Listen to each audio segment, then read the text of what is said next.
Hello, আমি Payel. Welcome to my cake making video. আজ আমি বানাচ্ছি 3 পাউন্ডের টুটি আর কি। আর এই অর্ডারটা দিয়েছিল আমার সেই একই রিপিট কাস্টমার যারা সবসময় বাটারস্কচ নেয়।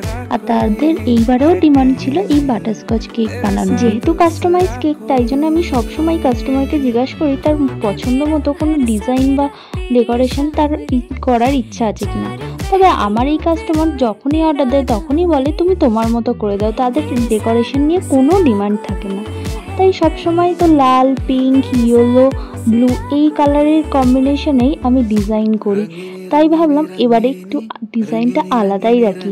তাই জন্যই আমি চুজ করেছি এই গ্রিন কালারের উপর পিঙ্ক কালারের একটা কম্বিনেশন। জানি আমি কালারটা বড়ই অদ্ভুত লাগছে ফোনে, তবে সামনে দিয়ে ভীষণই ভালো লাগছিল। তোমরা ডিজাইনটা পুরোটা দেখো, দেখে আমাকে জানিও তোমাদের কেমন লাগলো এই ডিজাইনটা। এই কেকটা রেডি করতে করতে আমার মাথায় শুধু একটাই কথা আসছিল যে কাস্টমারের এই ডিজাইনটা আদৌ ভালো লাগবে কিনা, আদৌ আমি যেগুলো ভেবেছি সেগুলো কেকের উপর করলে ভালো লাগবে কিনা।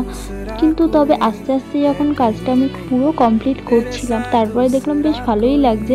কেকের ক্ষেত্রে প্রথমে এটাই হয় যে প্রথমে একদম শুরুতে বোঝাই যায় না যে কেকের ডিজাইনটা পুরোটা করলে কেমন লাগবে। তবে আস্তে আস্তে কেকটা যখন কমপ্লিট হয় তখন বেশ ভালোই লাগে। উপরটা ভীষণ ফাঁকা লাগছিল, তাই জন্য আমি উপরেও একটু ভালো করে ফ্লাওয়ার দিয়ে দিলাম।